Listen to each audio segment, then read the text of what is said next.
I carry in my pocket every day, I carry a coin that just says Memento Mori, which is Latin. It means remember your death, right? And on the back, there's a quote from Marcus Aurelius. He said, you could leave life right now. Let that determine what you do and say and think. This could be the last show I'm on in my life. This could be the last city I'm on in my life. This could be the last book I ever write. The thought of your mortality and death, and not in a depressing way, should shadow everything that you do, because it's the only way to make sure you do it right.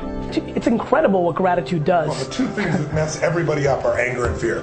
When you let them dominate you, you're in trouble. And you can't be angry and grateful simultaneously. It's the antidote. It's the only antidote that really works. I ended up moving out at 15, ended up homeless at 18. My dad was abusive, and so I decided I would just live in a cabin by myself. If I look back on my life, I knew that at 15 I should have been a statistic. If you want to end up somewhere, you have to know where you want to end up. Then you have to have a compass of knowing how to navigate. No, your 3 words, you're gonna die. Yeah. That should let you cut out bullshit.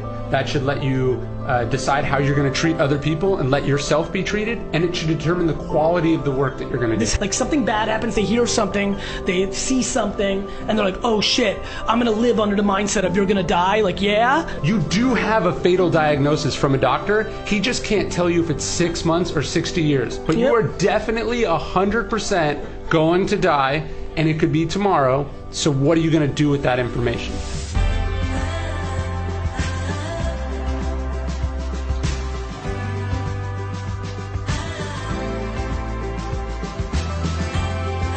So for me, I say, I'm not into money. I just don't want to go back to being homeless. I don't want to eat out of trash cans again. I don't want to sleep in abandoned buildings. So it's the darkness in me that gets me up and drives me.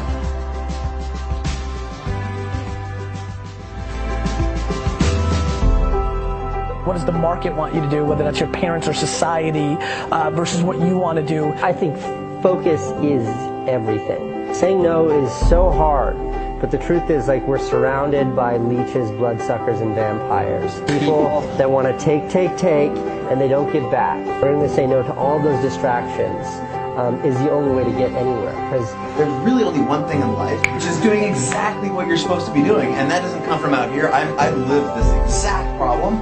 I did what everybody else wanted me to do for the first chapter of my life. And who's that? Who's that? Wait, who's that? That was your parents? The world. Yeah, I agree. The market. Let me give you a really good piece of advice, and make sure your parents watch this video. You can always get a job. You can never go back to 21 years old and kind of, take that leap of faith. So like, just, plan. You're so young, but like plan, but just do it, bro. Fuck that.